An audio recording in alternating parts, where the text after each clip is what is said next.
course, today we're joined by a really inspiring group of academics, activists, students, and all of our eyes are on you as you all have mobilized in the US. And we are terrified to see the response and the crackdown on protests that have happened so far. Our panel today will be exploring the obstacles faced by student protesters across the world, as well as be aimed to analyze the ethical demands urging universities to reconsider investments with Israel. We hope that we are able to discuss today strategies to extend the protests worldwide, as we have seen them spread just earlier today and over the weekend into the UK as well, which is where I am.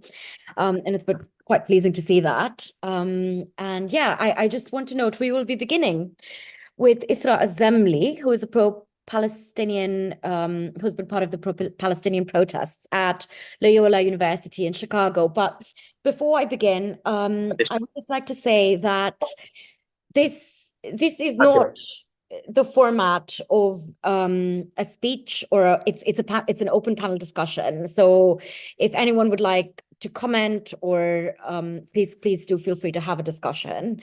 It's not in a formal speech format.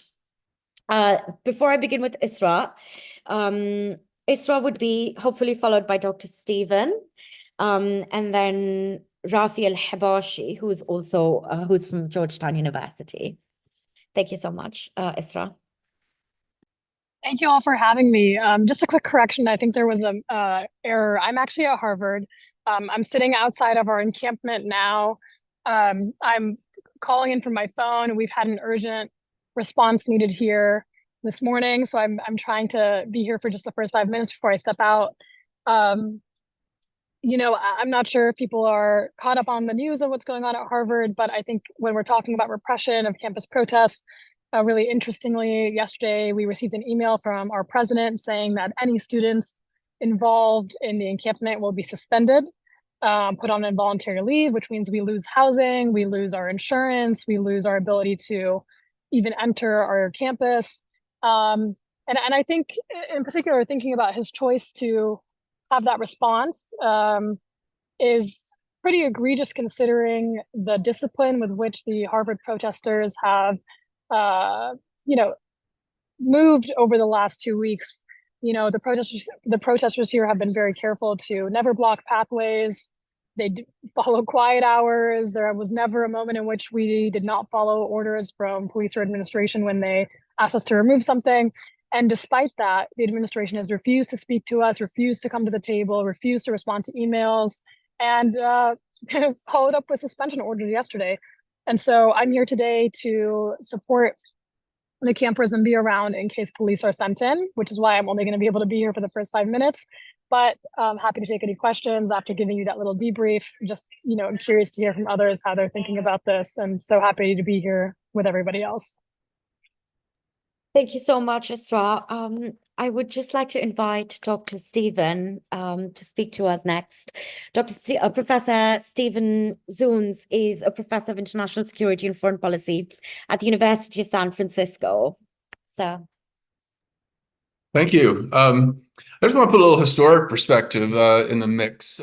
Divestment campaigns have been fixtures on college campuses for generations. They've called for withdrawing financial support for arms manufacturers, owners of sweatshops, union busters, carbon polluters, among others. What this current wave of activism resembles the most, of course, is the protests in the late 70s and 80s over investments in corporations doing business in apartheid South Africa. Back then, the student encampments were designed as shanty towns to reflect the squalor in which Black South Africans lived amidst the affluent white minority. I was part of that movement myself. During the South African protests, the arrests were mostly of students who engaged in more confrontational tactics, like occupying administration buildings. I did that. I knew we were going to be arrested. That was part of the plan. But the shanty towns and the other encampments on the greens, with notable exceptions, were allowed to stay for weeks and even months. And that's not the case today, where many of them have been subjected to mass arrest or removal almost immediately. Like at Dartmouth, their shantytown was up for over 5 months.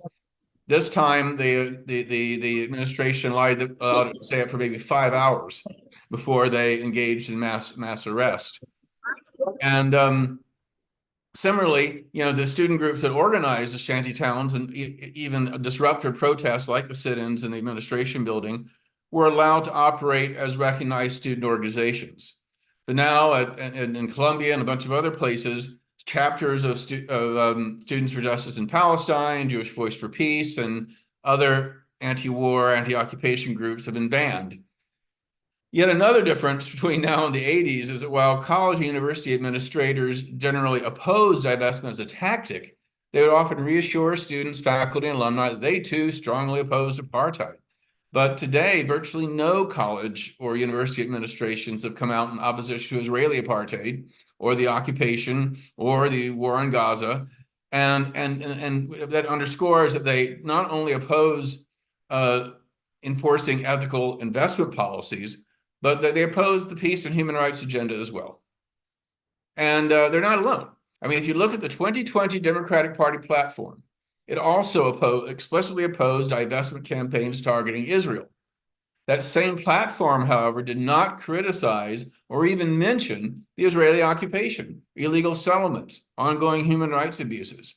I mean, and Biden has attacked the protests and leading House Democrats. I mean, people like Debbie Wasserman Schultz, who's former head of the Democratic National Committee, and Adam Schiff, who's now the Democratic nominee for Senate in California. They sent a letter to the Columbia's Board of Trustees demanding that they forcibly shut down the nonviolent encampment, insisting it was anti-Jewish and a threat to the physical safety of Jewish students. And it was, I mean, it's nuts. You have John Fetterman, saying that the protests are anti-Semitic, unconscionable, dangerous, and they compared it to the neo-Nazi demonstrators in Charlottesville in 2017. And the Republican response has even been more extreme. Trump saying these are far worse than Charlottesville.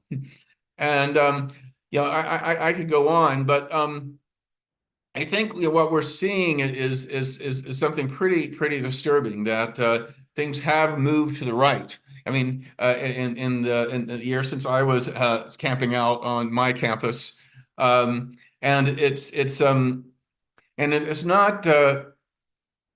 And it's weird. I mean, more of a repressive environment in the Biden era than the Reagan era.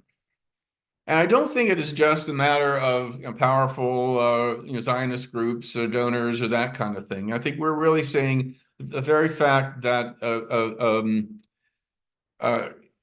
colleges and universities, that with all these cutbacks of funding from the federal government and state government, are more and more dependent on corporate contributions and contributions of wealthy people in general, who are opposed to ethical investment policies anywhere.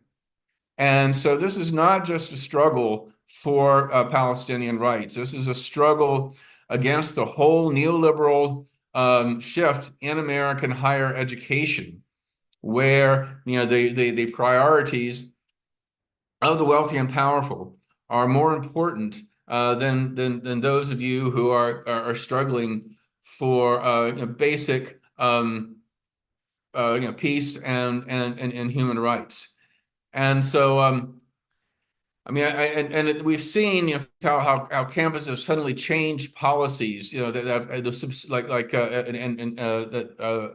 if they deal with Palestinians. People who could hang flags out the windows or even do peaceful walkouts or other things that were tolerated before are suddenly illegal.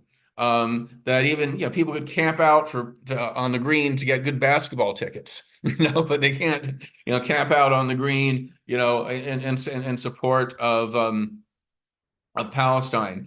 And this is why a lot of the thing that's very heartening is the way so many faculty have come out in solidarity with students. How human rights and civil liberties groups like the American Civil Liberties Union, which doesn't take a position on Israel-Palestine, has also come to the defense of students because they understand what's at stake here.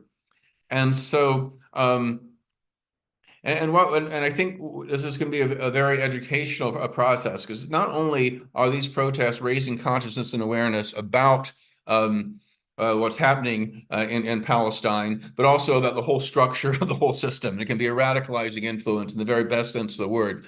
And finally, I just want to say that it's an important lesson from the divestment struggle in South Africa.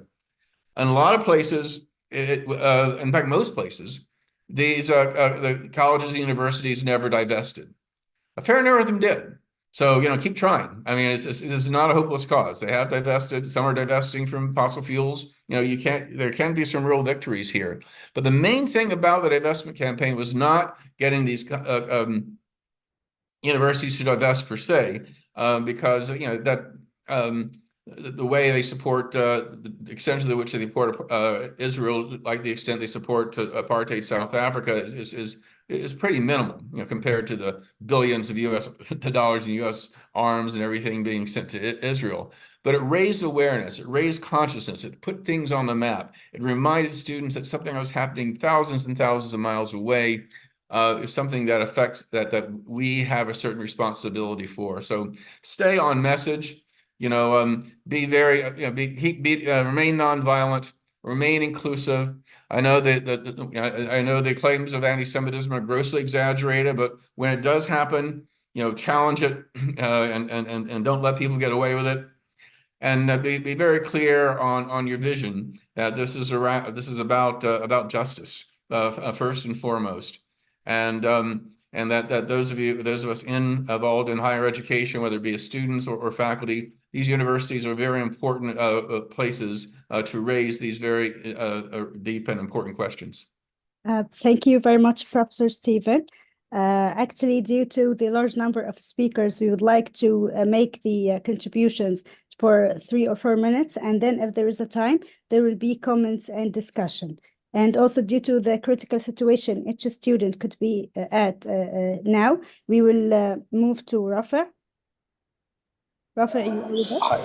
Yes, hello. Can you hear me okay? Yes. Okay, awesome. Hi, my name is Rafi.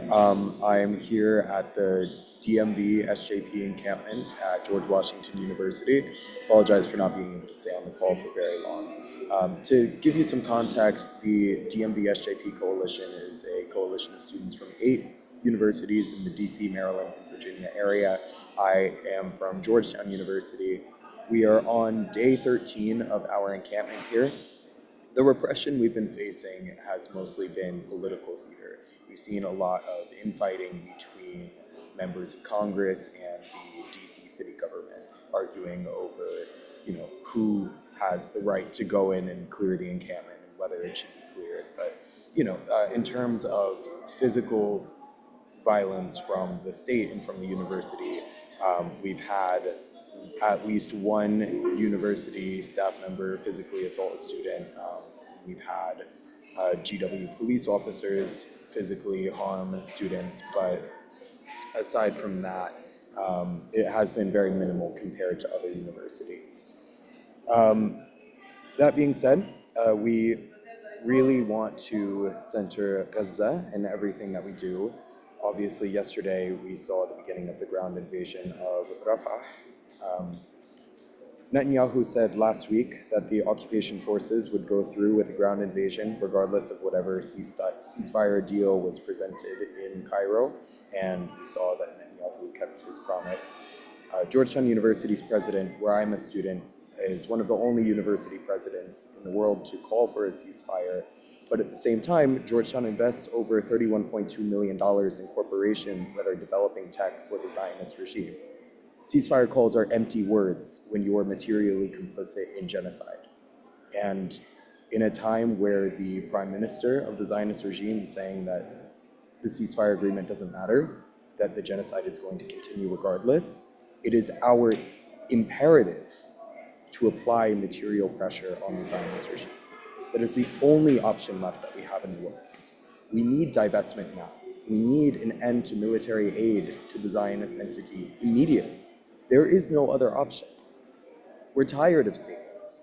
We're tired of calls. We're tired of these empty words that are not backed by action. The only way for us to pressure the Zionist regime is through attacking its bottom line, attacking its capital. And that's what we aim to do here. We're calling for disclosure in our university's endowments so that we can hold them accountable. We are calling for divestment from all corporations that are complicit in not only the genocide, but also the broader systems of occupation and apartheid in Palestine, because as we all know, this did not begin on October 7th. We are calling for a boycott of all academic institutions, which are fundamental to these systems in occupied Palestine. And truly, I mean, Palestinians have been saying it for decades now. It has been proven with the fight against apartheid in South Africa. BDS is what's necessary to end the injustice and the oppression that we are witnessing in Palestine right now. We are witnessing the most well-documented genocide in history unfold actively before our eyes on social media. It is unacceptable. It is unacceptable that our universities have not halted permanently their complicity. Thank you. Thank you, Rafi. And now we are moving to Dr. Boya from MIT, who will be also speaking about what's happening at MIT and the assaulting and repression the students and professors are facing inside the campus by the police forces and security forces. The floor is yours. All right, thank you. I'm going to turn on my timer so I don't go over. I'm going to try to do my best, but it's really important to me to explain to you what happened yesterday on campus. It was kind of wild. It went from being a moment of extreme despair to total victory, right? So the Sunday night, it was raining, it was drab, the camp was underpopulated, there wasn't a lot of students around, but really they weren't around because they were in different meetings planning what was happening, what was going to happen the next day. The negotiations had broken down between the students and the administration, and there was this feeling in the air that the encampment was reaching its end, and that the hammer was going to drop soon. The next day, gradually the encampment has been stifled. Like they had small barricades, then large barricades, and then on Monday, yesterday, we got word that a checkpoint had been set up. So basically, only MIT people were allowed. Police were manning a checkpoint. Only MIT people were allowed into the encampment, and then you had to scan your ID to enter. So now you're basically evidence of you being there. So a lot of people didn't want to scan, so ordinary numbers of the encampment were down. Then all of a sudden the rule changed, saying that nobody could enter. And then the email came from the admin saying 2:30 is the end of it all, and that anyone who's remaining in the encampment will be arrested and suspended. The negotiations that happened at noon had failed. This is all coming crashing down. So it happened so abruptly that this thing that we've been building for 2 weeks with the students and faculty, I'm part of about 60 faculty here, so easily was about to be defeated. But the students had their own plan, and it was wild. So first they began to hand over all the supplies over the barricades so that all the supplies are mostly community donated. Food, camps, all this emergency equipment, first aid, everything was retrieved, but no one could leave because if they leave the camp, they couldn't go back in. Then 5 students and 1 faculty locked arms at the entrance to the encampment and faced off with the police. In this whole thing, when the word came out that the encampment was about to get shut down, slowly all the students and faculty and community showed up around the encampment. The numbers swelled from like 5 when I arrived to hundreds, right? Then, as part of the plan, without trying to go too over, a group of the protesters who were not in the camp but were outside went and took over a nearby building, Building 7, our main building. And it created a police diversion. So the police were broken up into 2 groups, right? It was like a military operation, you guys. These students are like military planners. It was wild. So the police went and evicted the students from the building while the encampment showdown was brewing. The students who were evicted then staged a sit-in at the entrance outside the building. Right at that moment, hundreds of high school students who had staged a walkout arrived. They arrived and they shut down the main street, Massachusetts Avenue, right? At that moment, there was lines of cop cars, 2 helicopters overhead, MIT police, Cambridge police, and the state troopers were all on the scene. The street was shut down. The entrance to the building was shut down, and the encampment was outside the encampment was swelling, and it turned into a major I'm like showdown. I was like, I can't believe this is happening. I don't think the admin thought this was going to happen. Then I went up the second floor balcony to just get a view. This is like primarily at 5:30. So 3 hours into 3.5 hours into the showdown with the locked arms, everyone's getting tired. All of a sudden, students start jumping over the barricades and joining the 5 who were in the showdown. Then the barricades came down. When the barricades came down, hundreds of students rushed the encampment and formed a human ring around the encampment, and the police could be seen running. The police could be seen running, and they didn't, to their credit, they didn't want to arrest hundreds of their own students. The MIT didn't give the order, but MIT had to stand down. So the encampment lives to fight another day, and more importantly, the encampment lives to press the admin for divestment. MIT is different from other schools. Not only do we have investments that are supporting this war, we are providing technology. We have faculty working on killer drones that are being used against the people of Gaza. So our ask is real transparent, real basic. The MIT cannot be providing material support for this war and the mass murder of our people in the Gaza Strip, but also in the West Bank. And with that said, you guys, I spoke for 5 minutes. I actually have to go because Israel has its Independence Day, May 14th, always. They moved it up to May 7th. So we're expecting a major showdown on campus at the campsite. So the call has come out that the faculty have to be there. So I got to go. Godspeed to you all. Hold the line. And we all understand that we're part of not one campus community, not many campus communities, but across a whole transnational front line against this war in the Gaza Strip and the West Bank and against the Palestinian people as a whole. All right, solidarity. Take care, y'all. Thank you very much, Dr. Boya. And speaking of risking their freedom because of their activism, also some people are risking their jobs, like what happened with Dr. Amin Hussein, who has been suspended from being a professor of New York University. He can share his experience with us. Dr. Amin, can you hear us? Hello, everyone. First, shout out to the student Intifada and for the work that they're doing. And second, and more importantly, there's a genocide going on, and it's been going on for 75 years, and it's escalating, and they're not backing down. So I think it was said before, but all of this, what we're experiencing in a way pales in comparison. It's part of the fight and the struggle. I got suspended in January for teach-ins and for things that I said.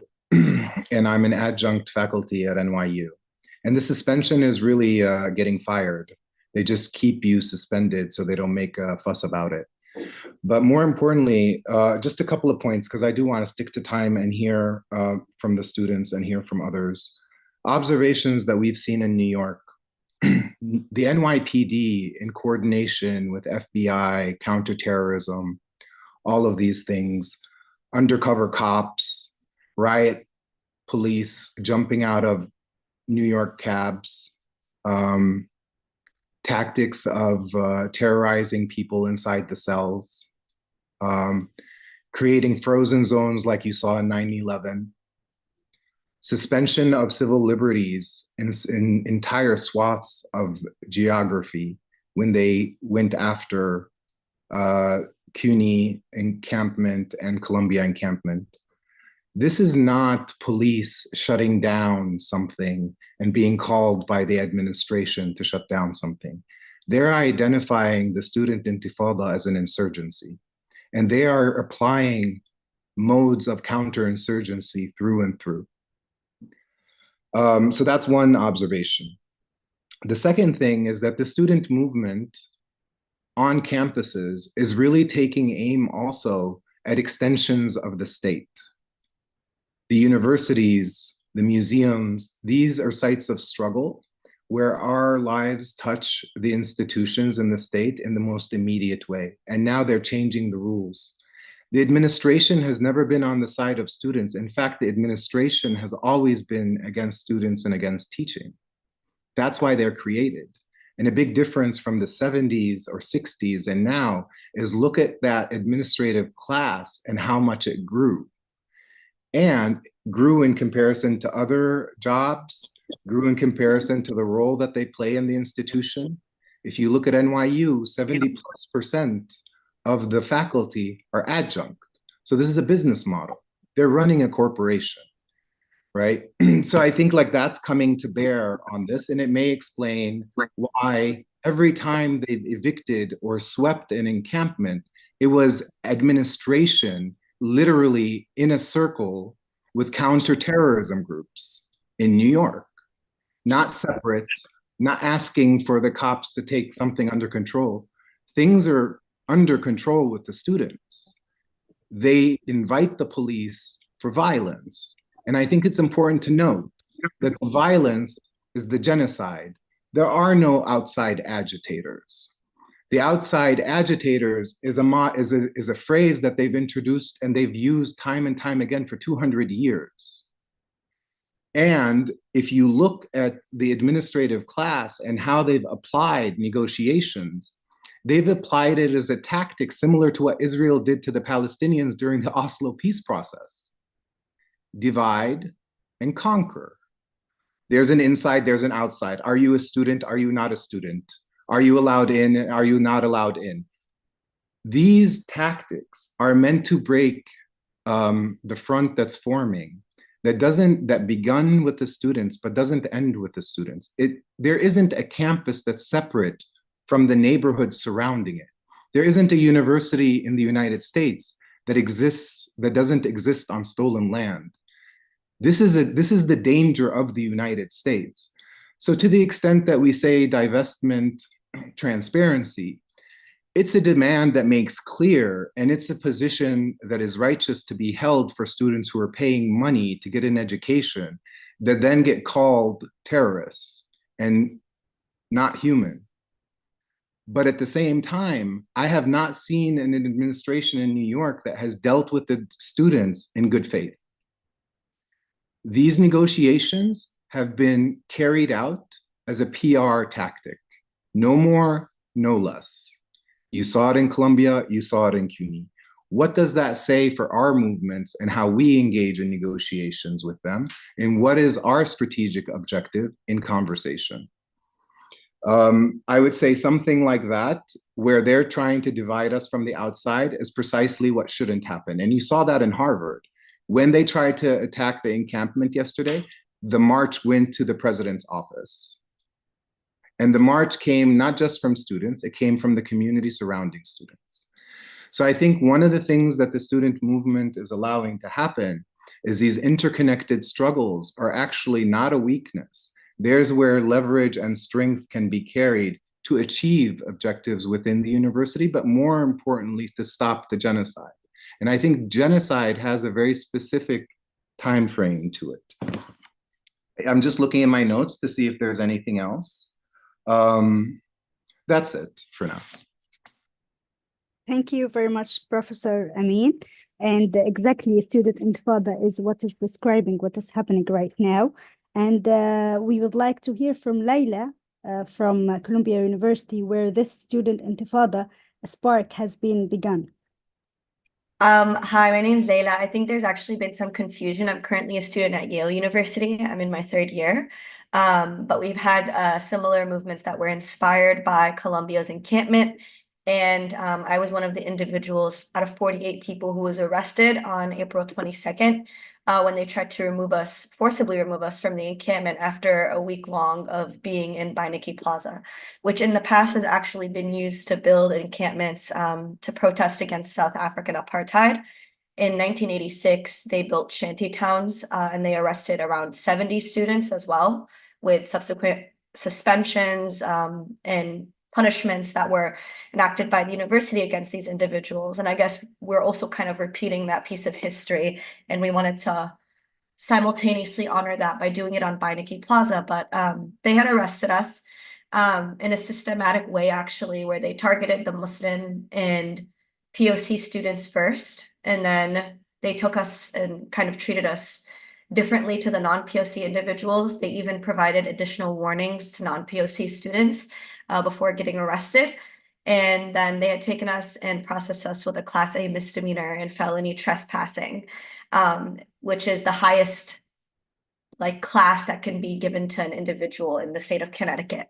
My court date is actually tomorrow, so we've been dealing with things going back and forth with that. But afterwards, we waited a week and then we decided to rebuild the encampment again.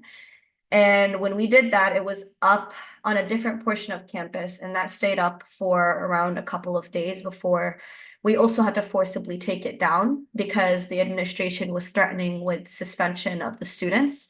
And they were making up several excuses to kind of validate the reason as to why they wanted to take it down, like, you know, exaggerated excuses like grass death or you're blocking the entryway of other individuals, even though we had marshals allowing for people to pass by easily and move around and navigating them throughout the entire encampment without a problem.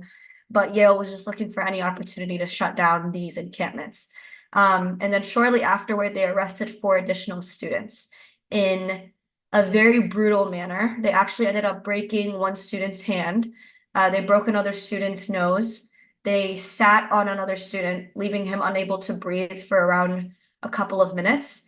And it was completely unprompted, unwarranted. There were very minimal warnings given before they just started arresting and brutalizing the students who were protesting this past week.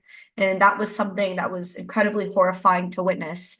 And not only that, but it prompted us to really reconsider Yale's relationship with Israel and the broader New Haven community as well, because the increased militarization and heavy presence of police is something that's been character of all of these encampments across the nation.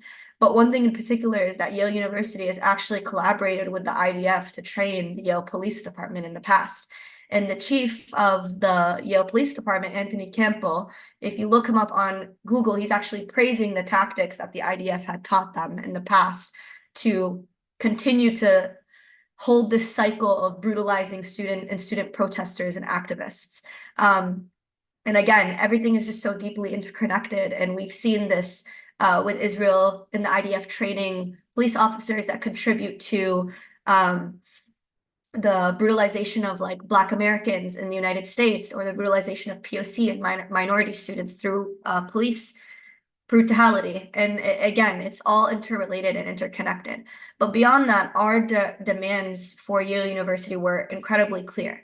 We wanted them to disclose and divest from Israel weapon manufacturing, and also reckon with their involvement in human rights abuses that has been persistent throughout the course of history, and acknowledge that they are continuously on the wrong side in history and continue to invest in human rights abuses worldwide.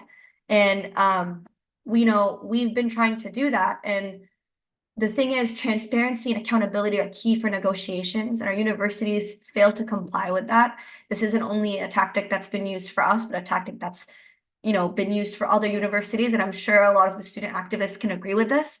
And they continuously try to turn other students against protesters. Particularly now they're employing this tactic where they're closing off graduation or canceling commencement for students. And this isn't out of safety or trying to protect the students from student protesters, because again, we're inherently peaceful, but it's an attempt to turn the rest of university members against pro-Palestinian students to make it easier to silence us and quell our movements. And again, like, this is just, I will not continue to let my university dictate the political future of Palestine. It's my constitutional right to protest as a student, and I will continue to do so within my means. And as long as I'm a student at Yale University, or I'm standing and that these injustices continue to persist, I will continue fighting against those. And additionally, we've had, you know, claims, and Yale University is so quick to denounce anti-Semitism, but when students have said in the past, death to Palestine, death to terrorists, death to Muslims on this university campus, Yale University failed to release proper statements with that. And this goes into play because our protests are an attempt to address and eradicate this white supremacist ideology that continues to prop up the ethno-nationalist state that is Israel. It's an apartheid state, and the universities have to acknowledge that because it's been labeled such from Human Rights Watch and other human rights organizations like Amnesty International.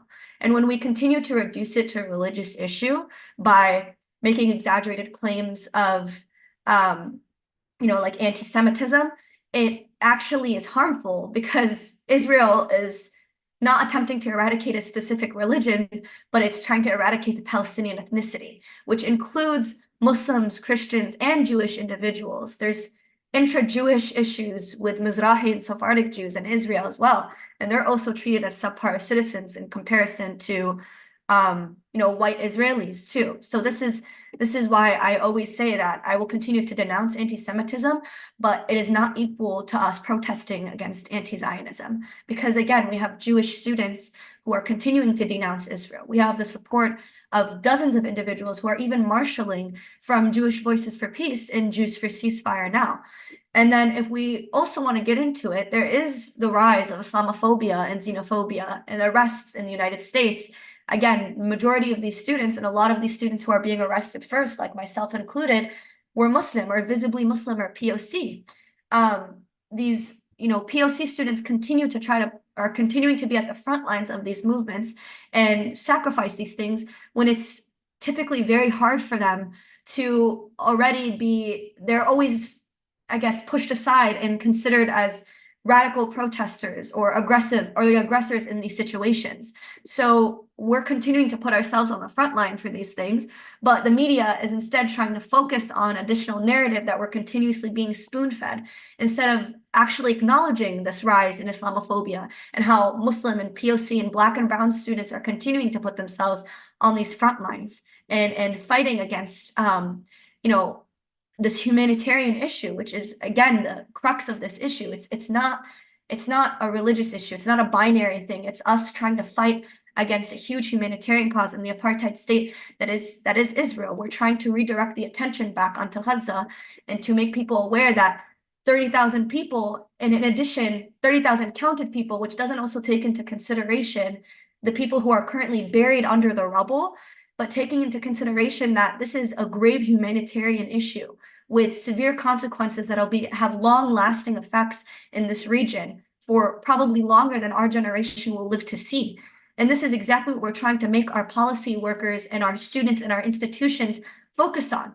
And it's crazy to me because these institutions are meant to encourage freedom of speech and creative thought and creative dialogue, and they have classes on anti-colonialism and anti-imperialism, and they have some of the best educators that come from around the world to talk about these experiences.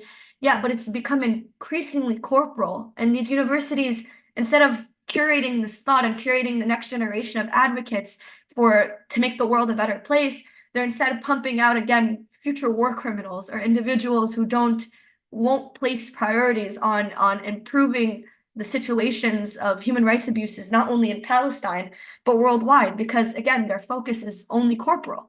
And it's just incredibly disheartening to see because that's something I wanted to receive an education through a liberal institution or liberal arts university without, being victim, I guess, to this corporal environment and increased capitalization of our universities and education systems. I mean, we have seen this repeated in history. Nelson Mandela pointed out to UC Berkeley protesters that were protesting against South African apartheid. We've seen this again, and history continues to repeat itself. But our generation is continuing to do the same thing now. There have been 58 plus encampments nationwide. Whether or not they have been closed, the tide is turning and will continue to be the generation of change. And honestly, I'm very grateful to have been given the privilege to get arrested and volunteer myself to get arrested when I see that Palestinians in the West Bank don't even have due process, or that they're being thrown in prisons without reasoning behind them, being separated from their families, getting arrested on charges that are miscellaneous or non-existent, to say the least. But we have the privilege as university students to voluntarily get ourselves arrested and at least protest for this. And honestly, it's the least that we can do. And summer break is just around the corner. I know our universities are expecting our activism to stifle and kind of die down with time, but I don't think that that's going to be the case because this is an ongoing crisis The war has been going on for 6 months, and so long as it continues to go on, and so long as or until the apartheid state of Israel is dismantled, I'm confident that these university students, including myself, will continue to stand up against injustices, because true freedom is collective freedom, and none of us will be free until Palestine is free. And the intersectionality between Palestine and Sudan and Haiti and Congo, we're also simultaneously advocating for this. And I will continue to apply pressure on these universities and on our institutions and our faculty and staff members, because despite peaceful attempts at negotiation, that clearly doesn't get the message across. So the only other attempt is to continue to apply pressure on these universities with our encampments, with the protests, with meeting with faculty, and not allow this heavy militarization of these campuses.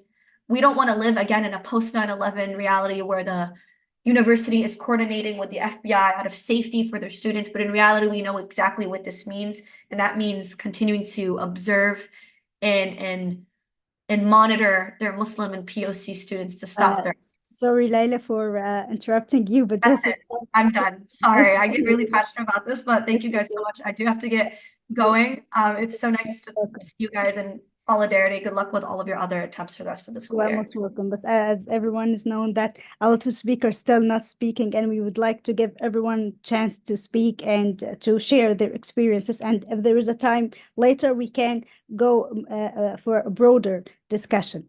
Now, I would like to introduce Sharif Ibrahim, a student organizer with Columbia University Apartheid Divest. Sharif, the floor is yours. I kind of just wanted to ask a quick question. Like, are we speaking to each other, or are we speaking to the public? Like, what is the audience? Because we learned a lot over the last few weeks, but I think we have different kind of ideas for different people. So I just This wanted is actually live streamed on YouTube, so we are talking to the public. Okay. Okay. So public, the public audience, but this meeting is private, but live streamed on YouTube. Got it. So I think the first thing I want to say is, like, I agreed with the professor earlier who spoke about this being about the general idea that genocide is unacceptable and Palestine must be liberated, and that these divestments in the grand scheme of things don't amount to much capital. But when you look at the top, I guess 20 or 30 universities, their endowments total over $500 billion. So it's important to be very clear about how much is at stake through our collective work. And so, like, beginning with that, I think the second thing is, yes, arrests are very key and arrests are very important, and they do a lot to escalate. But with us at Columbia now, what has happened is we have had 200 arrests and 200 disciplinary charges, and the university has tried to fast track expulsions of over 50 students. And so for us being at capacity with organizing, with them shutting down the campus, with us not having resources to be able to move as quickly as we have been moving, it has put all of our organizing at a much slower pace. And so the key is to be strategic with arrests. Know when arrests are going to help your momentum. Know when you have capacity to deal with the aftercare and the jail support, and put that first and foremost in your organizing and in your decision making before you decide to escalate towards arrests. So that's one thing we learned that I hope is useful and helpful to everybody. Beyond that, I think it's also a question of know which media to speak to. A lot of media will frame everything you're doing in a particular way. And so if you pre-screen, if you vet, if you know who's worth speaking to, you can save yourself a lot of time and a lot of energy, because a lot of them do not have the right intentions. So not all media is good media is another thing. For us, it's also a question of how do we deal with different politics in our coalitions. People have very different politics. People are anarchists, people are communists, people are sometimes a little bit liberal. And so we have to be able to create a clear political line within our coalitions, and that depends a lot on political education. Why does a certain political line make the most sense? Why must we be unified around it?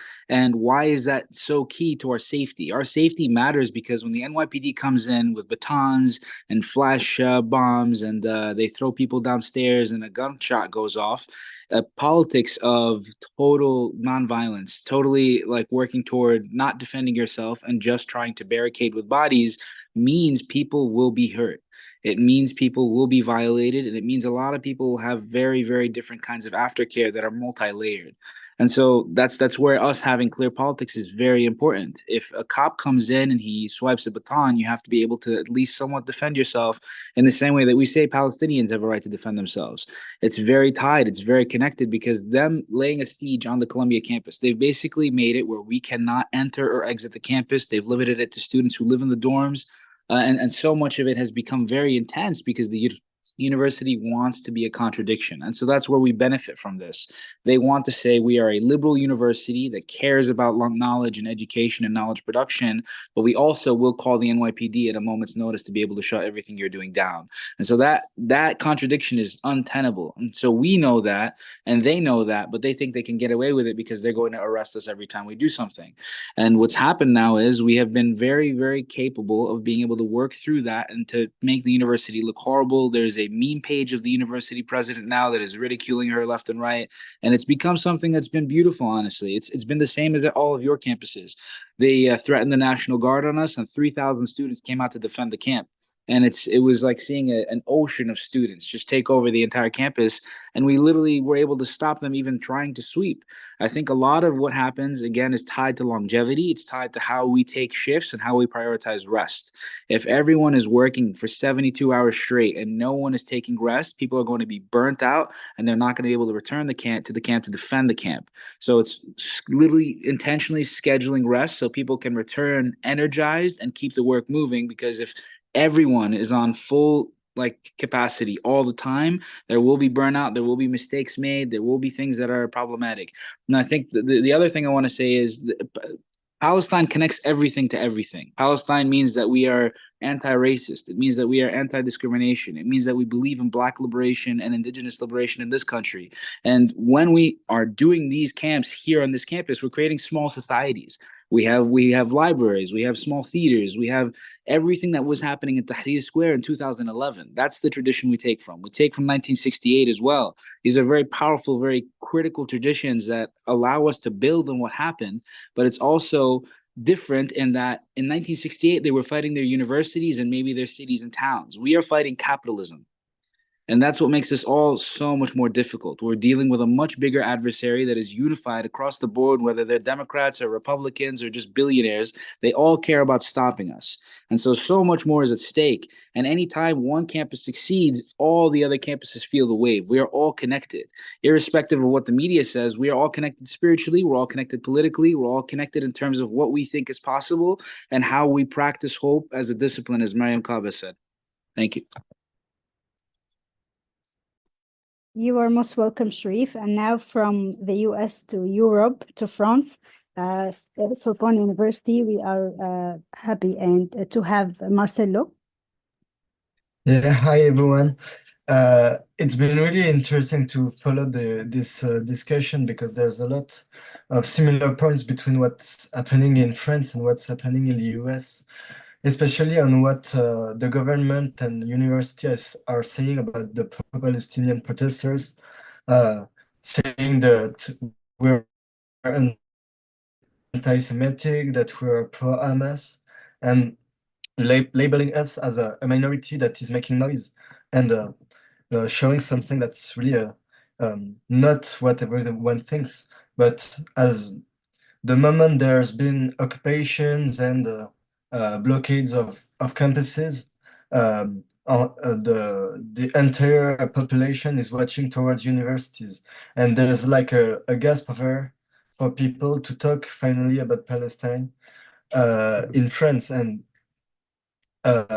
concerning the Sorbonne, we asked them to stop their collaboration with Israeli universities, and they only answered that it was not up to them to talk about it.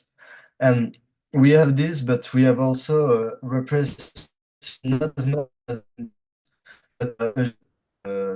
on the justice point and from police. There's a lot of political figures that has been arrested for terrorism apology. Any speech is seen as terrorist apology in France, and so the moment there's an occupation, they send the police to dismantle it. And for example, last Friday there's been 25 campuses on the sole day of Friday that were occupied by students, and there's a fear of that this movement can be larger than it is actually, and it's really similar to what's happening in Italy, Belgium, Germany, England, and Switzerland. There's mass mobilization of students around Europe, and I think this repression is linked to the fear of this government because it reminds them of what, as the last person talked, what happened in 1968 and during the Vietnam War, where there was a vast youth movement worldwide, and these movements weighed on these world leaders' choices. I think it's important to put weight on these world leaders that do as they want because they're um, they're led by their care of profit and money and maintaining domination over people, especially right now over the Palestinian people. But we can see this in lots of other region of the world where they use war to maintain their domination. And I think capitalism holds war within itself to keep its power. And we can see it today, but we saw it with Vietnam, etc. And it's been 200 years that wars have been used to keep this domination, and it's particularly evident, obvious in the Middle East since the creation of Israel, but even before that. And what I think is interesting is in the mobilization is in France is that this mobilization contests the foreign policy of France, but also its inside policies, which is a reactionary and racist policies against migrants, against workers from all over the country. And people make the connections between what they say about the Palestinian and how they treat people in the inside. And I think it's important to put pressure on this government, but all of these governments that have blood on their hands, they're financing and sending weapons to finance a massacre. And I think it's important in all those countries to be together and to protest as much as we can against these governments. And we can see that all of these governments are widely unpopular, especially in France, but also in the Middle East, in Egypt, even in Israel. We can see a lot of protests in Tel Aviv, where Netanyahu is criticized and ceasefire is asked. And I think we're at a moment where this mobilization can make us win and make those governments back off from what they do usually. And we are big today, but I think we can be much more tomorrow, and that's all we can hope for, I think. Thank you very much, Marcelo, and very sorry for the speakers who haven't speak yet for keeping them wait. And now we are moving to Rose, master students from the new school in New York City. Rose, we are happy to hear from you. Thank you. Let me know if you can hear me well.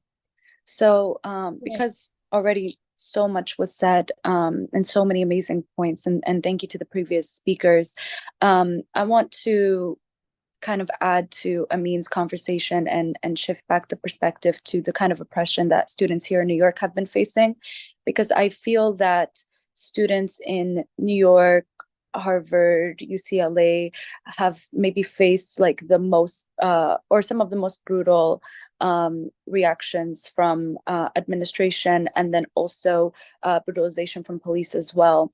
My university, the new school, the encampment was up for 12 days. And I feel that it was maybe the longest uninterrupted at that point encampments that was propped up. And of course, just like every other administration, within the first day, we had all like receive threat of suspension, because that's the way that the university wanted to kind of like silence our movement. But we were also pleasantly surprised with the amount of support, the outpour of community that came through for us in the following days.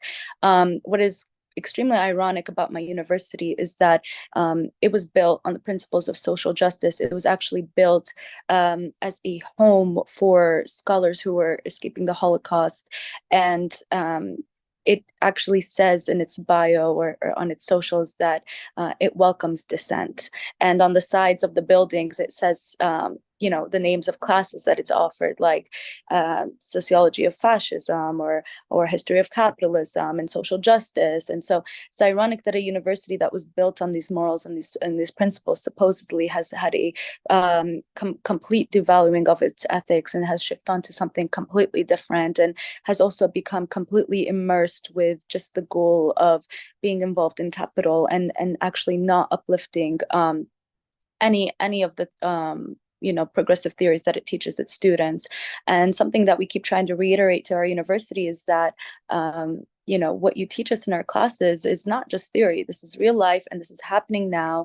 And I find that the policies that the universities across the states have been trying to uphold, like somebody said something earlier about grass death or posters, it's just you know, I can't even find the word. It's just a joke. It's just absolutely a joke that we're talking about posters when people's limbs are being ripped from apart, and white phosphorus is being used against children, and you know, the ground invasion has now started. And you know, I will say, to the type of oppression that we faced, it was a little bit different in that we felt that negotiations with our administrators were going well enough to where if there was threat of police presence on campus, we would have known ahead of time. The new school actually received partial disclosure within 5 days of our encampment. And we had alumni and other students and faculty say that this is something that they've been trying to achieve for years and they haven't been able to. So it shows that these kind of actions are kind of necessary after time and time again of being silenced or pushed to the side, is the only way that we would be able to achieve our goals. And so, you know, we stand by that, and we stand by these collective encampments that are popping up against the country, despite whatever narrative is being created about them. Following that, after we learned what companies the new school was invested in, and many of those being fossil fuel companies, which the new school had claimed to have divested from in 2015, we learned that we actually could not trust this administration or anything that it presents to the public, because it's just as complicit as every other school across this country. I was one of 43 students that was arrested on Friday morning, and this was once again done without any written warning, and we're actually asleep. And this was done completely under the authority of the university president, and it was not something that was discussed at length with other administrators. And it came as a complete shock and surprise to the community. And after that, the school was on lockdown for about 2 days. And I have to agree with one of the speakers from before that, you know, what we could have faced could have been much worse in terms of brutalization, and then also in terms of what people in the West Bank face when they are arrested in the middle of the night like that. But it was traumatizing nonetheless, and we are a little bit disoriented now. But something that I found so beautiful is that the community and the group of students that we've been able to kind of create like a group with, has not wanted to stop working for this cause, has not wanted to stop centering Gaza. It shows that whatever tactics that they throw at us, whatever ways that they try to break us up and break up our unity, it's not going to be possible, because you know, our goals in this, and then also our morality in this, is something that's like unshaken, unbendable, unbroken. You can never take away the truth from people once they know it. They will forever know it. And it's for that reason that I'm actually in awe, and I'm inspired by the passion of these young people who are on the front lines of this movement. And actually, when it came to getting arrested, another professor had given an example similar to this. Students stood together arm in arm, and it was unlike anything that I've ever seen before. And I actually believe that at this point, our administrations, they fear the power that the students hold. They fear how we will continue to stick together. And despite any of the tactics that they try to use to silence us, to oppress us, to get other community members to turn on us, if we have each other, if we have the goal of Palestine in mind, there's nothing that can move us from this cause. I want to just add one more point to what Amin was saying.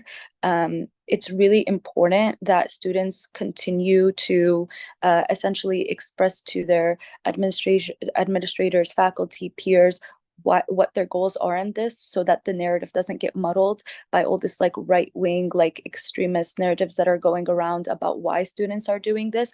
Obviously, if they ever see anything Arab or Muslim or Palestinian in the mix, they're going to label it everything under the sun, especially in New York post 9/11. There's still so much like racism and xenophobia that the Arab and Muslim community faces. And so people are not used to such a diverse population basically standing up for a Middle Eastern country. And so with that, that is what I'll say for now. And I just want to thank the other speakers again, and thank you, Al Jazeera, for hosting this. And I look forward to seeing our encampments win and win divestment. So thank you. Thank you very much, Rose, for your contribution, and thank God you are safe now. We are moving to Mimi Ziad, organizer with the Palestinian Youth Movement in DC. Mimi, the floor is yours. Hi, everybody. Thank you so much for having me. I've been out here since day one with the Student Coalition in DC, Maryland, Virginia for Students for Justice in Palestine at the George Washington Gaza Solidarity Encampment. And what I can tell you is it has been a roller coaster. We are clearly not seeing the same physical violence that we're seeing on other encampments, but given the proximity that we have to the war criminals and quite literally every intelligence service and the White House and the State Department, we have seen an incredible amount of surveillance.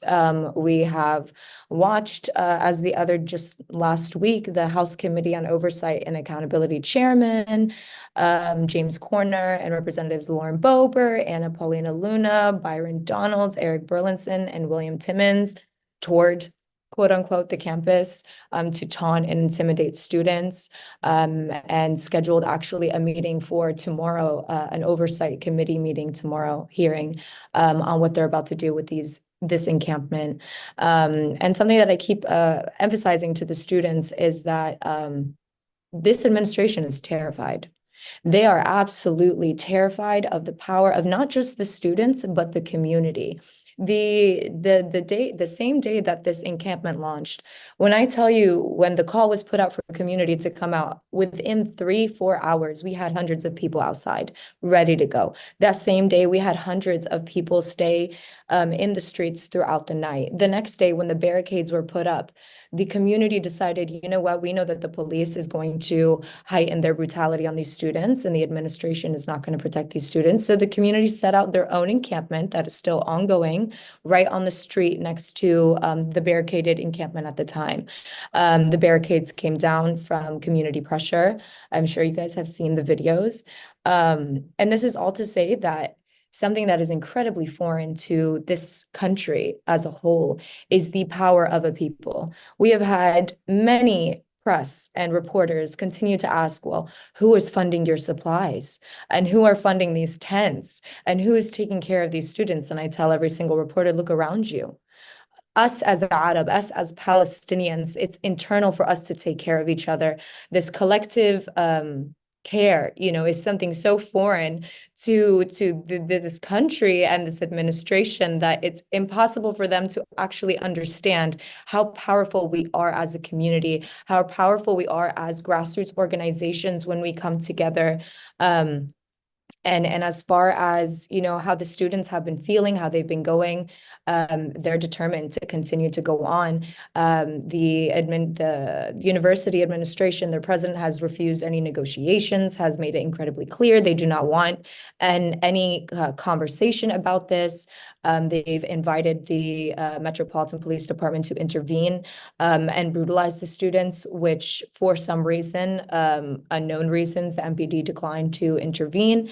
With that being said, though, I want to emphasize that we have Secret Service, we have FBI, we have MPD, we have GWPD. We also are, again, in a very unique proximity to all of these war criminals that are making these decisions to continue the genocide in Gaza, to continue to fund the Zionist regime. And I think that put all together makes this a prime place for the press, prime place for all eyes to be in the belly of the beast, right? We are in the heart of empire right now.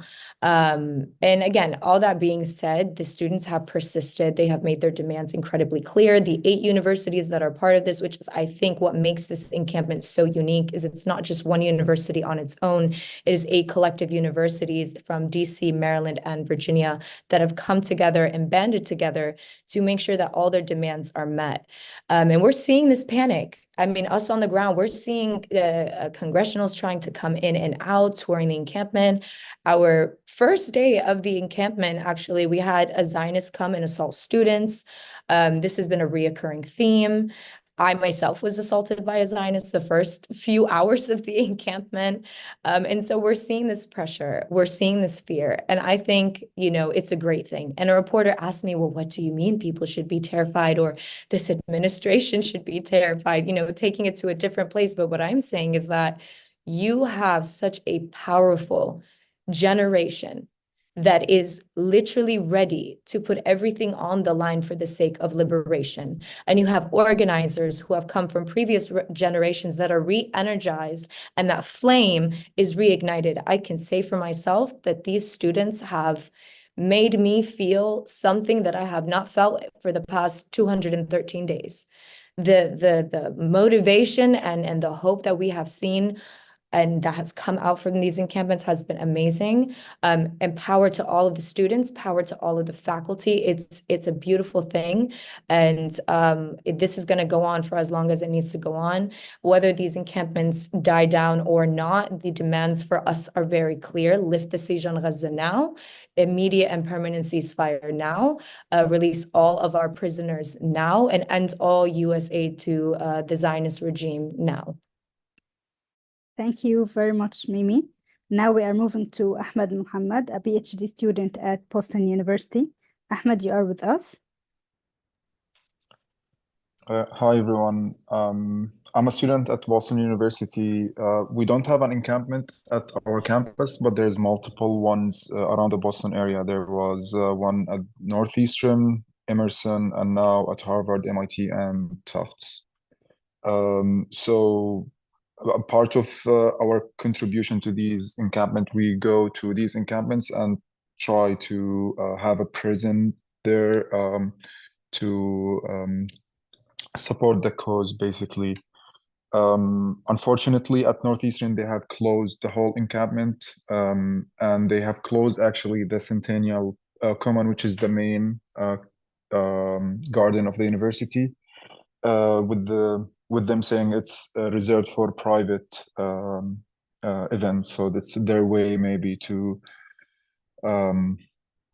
stop the encampment there. At Emerson, one of my friends from BU, he was arrested and they broke his nose. And the interesting thing that Emerson, like the Emerson campus is at downtown Boston, and he was basically at Boston, and he was charged for trespassing.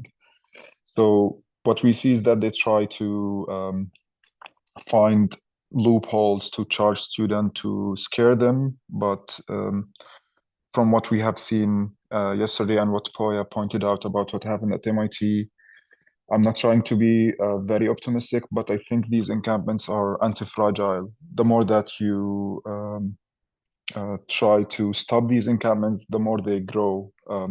So hopefully they continue, and yeah, we try to, as students from other universities in the Boston area, we try also to be in these encampments.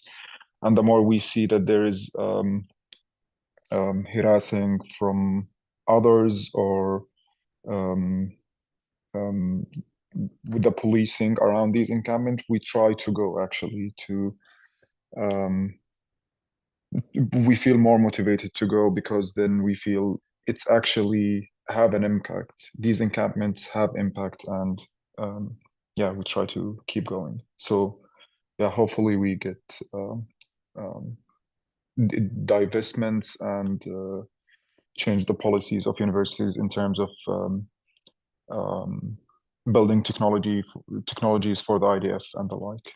Yeah, thank you.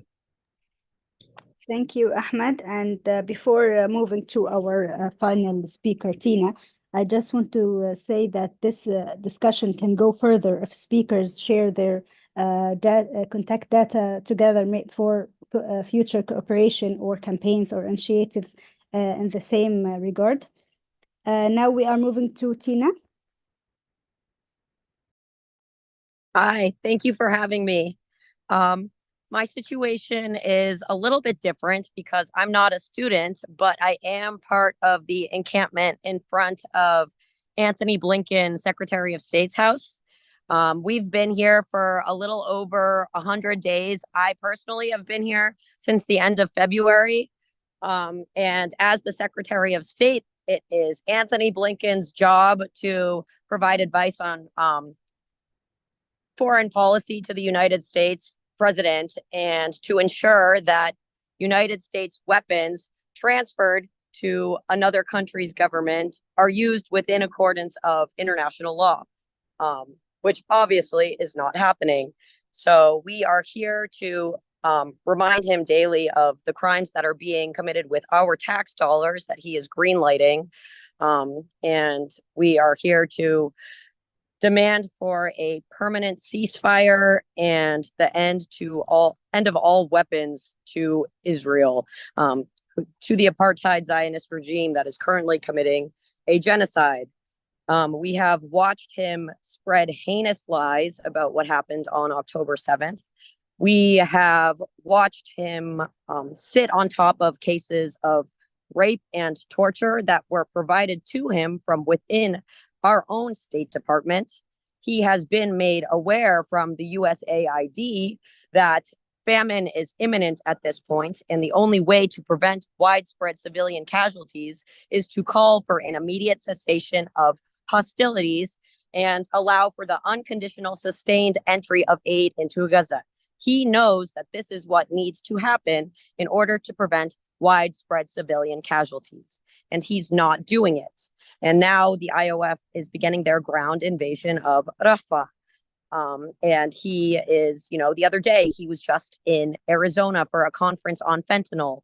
So we are here to just really throw his war crimes back in his face, to demand a permanent ceasefire, as at this point his own government is demanding the same thing, and he is being made aware of the laws that he is breaking. He has been made aware from USAID that the United States is in violation of FAA 620I because we are providing military aid to a country that is preventing the delivery of humanitarian aid, which it's illegal, and he knows this, and he is, he's being made aware of all of the crimes, the violations of domestic and international law that he is committing, and he's still not doing anything about it. So, while we've been here for over 100 days, we will absolutely not be stopping until our demands are met here either.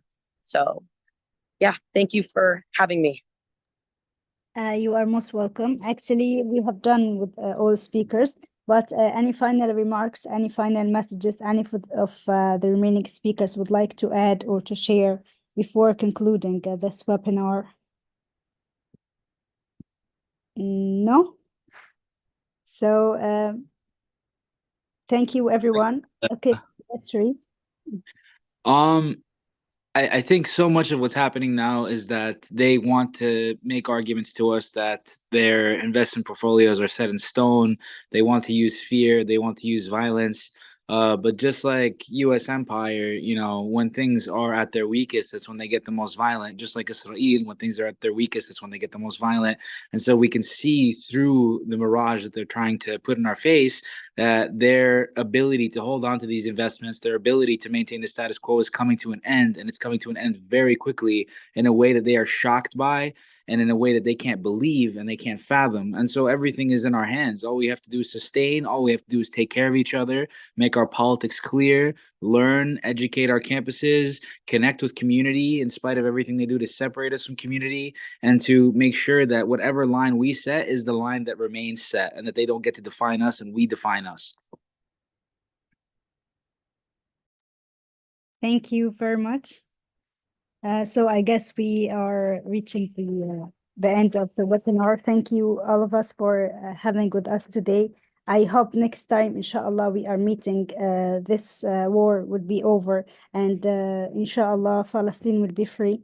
Viva Palestine. Thank you all, and keep up the good work. Bye-bye.